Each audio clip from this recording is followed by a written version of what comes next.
Pushpa part 2 release ஆகி நல்ல ஒரு வரவேற்பை ஒரு பக்கம் வாங்கிட்டு இருக்கு அப்படின்னா இன்னொரு பக்கம் கட்டுக்கடங்காத கூட்டம் அப்படின்ற ஒரு நியூஸும் வந்துட்டு இருக்கு. அது மட்டும் இல்லாம நாடு ஃபுல்லா ரிலீஸ் ஆகிருக்கு அப்படின்னு சொல்லலாம். ஹைதராபாத்ல கூட்ட நெரிசல சிக்கி ரேவதி அப்படின்ற ஒரு பொண்ணு உயிரிழந்திருக்காங்க அப்படின்ற நியூஸும் இப்போ வந்திருக்கு. அவங்களோட பையனும் கொஞ்சமா காயம் அடைஞ்சிருக்காங்க. இவங்க மருத்துவமனையில் அனுமதிக்கப்பட்டிருக்காங்க அப்படின்னு சொல்லப்பட்டு இருக்கு. கட்டுக்கடங்காத கூட்டத்தை ஒழுங்குபடுத்துறதுக்காக காவல்துறையினர் சின்னதா தடியடி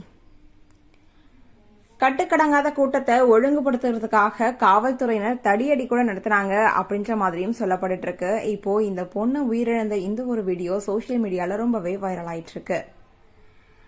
புஷ்பா பார்ட் 2 வந்துட்டு இப்போ 3000 அப்படின்னு டிக்கெட்டு விலை இருக்குன்னு சொல்றாங்க. தமிழ்நாட்டில் மட்டுமே கிட்டத்தட்ட நிறைய கோடிக்கு முன்பதிவிலே இந்த ஒரு டிக்கெட்ஸ் எல்லாம் வித்து போயிருக்கு அப்படின்னு சொல்லப்பட்டாலும் இந்த மாதிரி சம்பவங்கள் நடக்கிறப்ப ரொம்பவே கஷ்டமா இருக்கு அப்படின்னு தான் சொல்லணும். ஏன்னா எல்லாருமே வெயிட் பண்ணி பார்க்கலாம்ல அப்படின்ற மாதிரி கமெண்ட்ஸும் போட்டுட்டு இருக்காங்க. அண்ட் அது மட்டும் இல்லாம ஒரு சில ரசிகர்கள் ஃபர்ஸ்ட் டே ஃபர்ஸ்ட் ஷோ பார்க்கணும் அப்படின்றதுக்காக எவ்வளவு கூட்டம் இருந்தாலும் எல்லாத்தையும் முண்டி அடிச்சுட்டு போயிருவாங்க அப்படின்னு தான் சொல்லணும். அந்த வகையில தான் இப்போ இந்த ஒரு சம்பவம் நடந்திருக்கு அப்படின்னு சொல்லலாம்.